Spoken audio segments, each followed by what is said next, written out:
I used to be kind and caring. I used to be a nice, friendly, sweet, fun-loving guy. And then I played the Wii.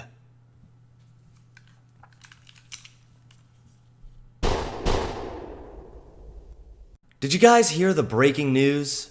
Video games cause violence. In fact, video games are pretty much to blame for every single bad thing that happens in this world. You guys know who Muhammad Ali is? You know, one of the best boxers ever?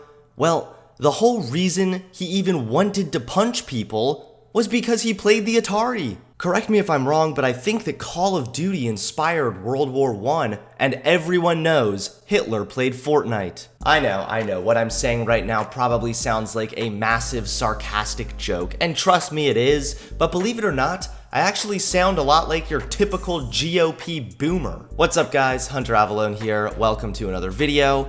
Today, we need to talk about video games. Now, this has been a video that's been on my mind for quite a while. I've been sort of toying around with how I'm gonna make this video in my head. So, today, I present to you that video. Now, I think that we can all agree, video games get blamed for a lot. Virtually everything. Whether it's an act of mass murder, whether it's homophobia or racism, video games are to blame. And it seems that video games are getting attacked by people on the left and people on the boomer right.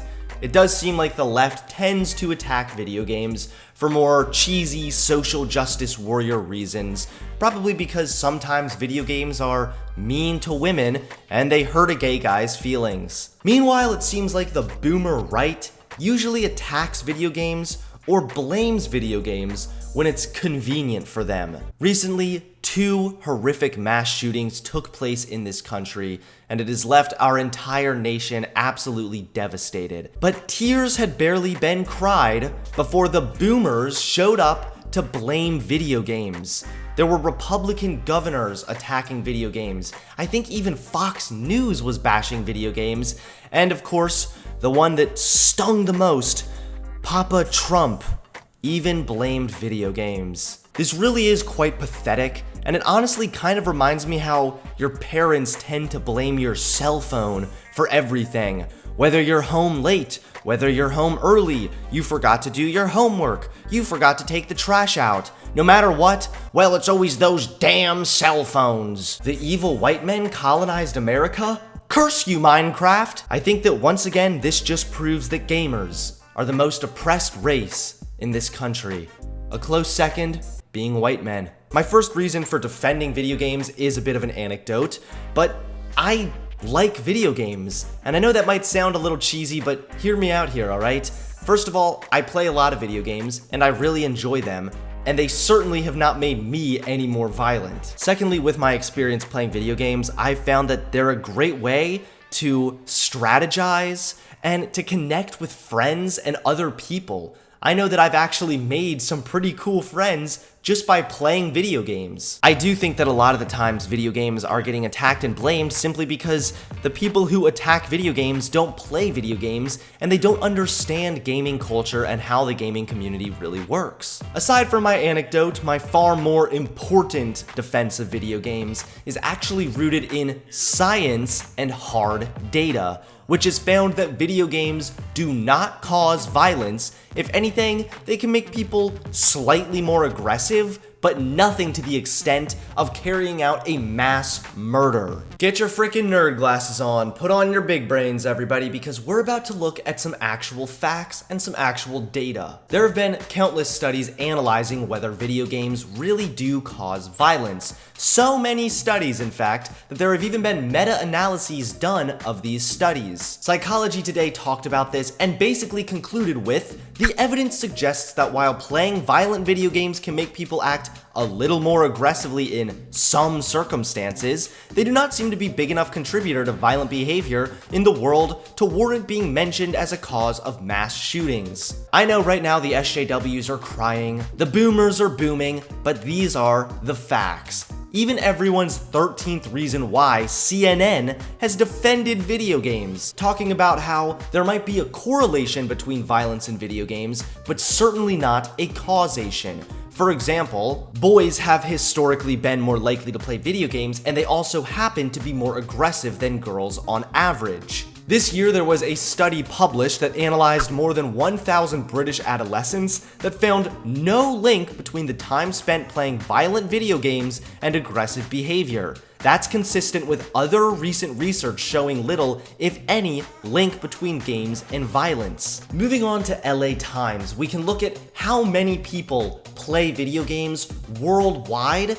Yet other societies where video games are played as avidly do not contend with the tragic levels of violence that occur in the US. Benjamin Burrows, a professor of emerging media at the University of Nevada, Las Vegas, said that there are no longitudinal studies that show a link between violence and video games. Certainly, there's no linkage to gun violence. In 2006, a small study by Indian University researchers found that teenagers who played violent video games showed higher levels of emotional arousal, but less activity in the parts of the brain associated with the ability to plan, control, and direct thoughts and behavior. Certainly doesn't sound like video games affect your mind in a way that would cause you to want to plan out a mass shooting or a mass murder. I think that oftentimes people think that, okay, maybe video games aren't going to affect the general population when it comes to violence, but for all these mass murderers, well, they were all big video game players. I even saw a tweet the other day that said something like 84% of shooters were avid video game players or something. I don't know, it was something that was not backed up by any data. Here's some data for you. A psychology professor who focuses on video games found in his research that men who commit severe acts of violence actually play violent video games less than the average male. About 20% were interested in violent video games, compared with 70% of the general population. So again, these are the facts. This is the data. There have been countless studies over the years that have studied violent video games and violence, and they have found no linkage between the two. I'm sorry, but if you're still blaming video games, you sound like a conspiracy theorist, and I'd ask you, do you want a tinfoil hat with the side of that crazy? Blaming video games at this point is not only asinine, but it's a complete and total cop-out. And I get it, it probably feels pretty nice. You get to dance around and look like you're doing something, when in reality, you're not doing anything. You're doing absolutely nothing except for ignoring facts. You aren't changing anything. You're not doing anything to prevent more of these atrocious, horrific shootings from occurring again. You're just blaming the boogeyman in the closet and using video games and video game culture as a scapegoat. There are a multitude of factors that play a role in these horrific acts of violence, I think one of them being mental illness. On top of this, we have hatred, fueled by extremism. But the underlying issue, oftentimes, is fear. The fear of others, and at its core, isolation. Being separated from other people. So again, there are several different factors that play a role in these tragic incidents, and it's far more nuanced than some snot-nosed boomer yelling about how video games are to blame. To me, this is no different than when the churches and the boomer right started blaming heavy metal for everything.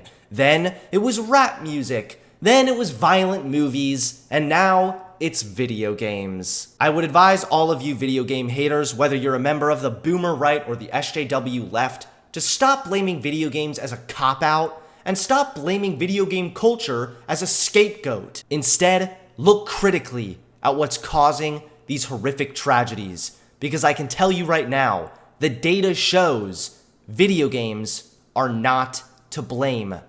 And that, my friends, is my defense of video games.